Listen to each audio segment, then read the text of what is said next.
Hello नमस्कार. आपण बनवणार आहोत वांग्याची भाजी. बघून घ्या. वांग्याच्या भाजीसाठी बघून घ्या मसाला एकदा.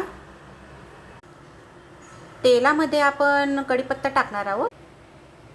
वांगी स्वच्छ घेऊन तेलामध्ये परतून घेणार आहोत. वांगी ही तेलामध्ये परतून घ्यायची आहे. वांगी ही चांगली परतून झाली आहे. त्याच्यामुळे आपण आता काय टाकणार आहोत, हा वाटलेला वाटण टाकणार आहोत.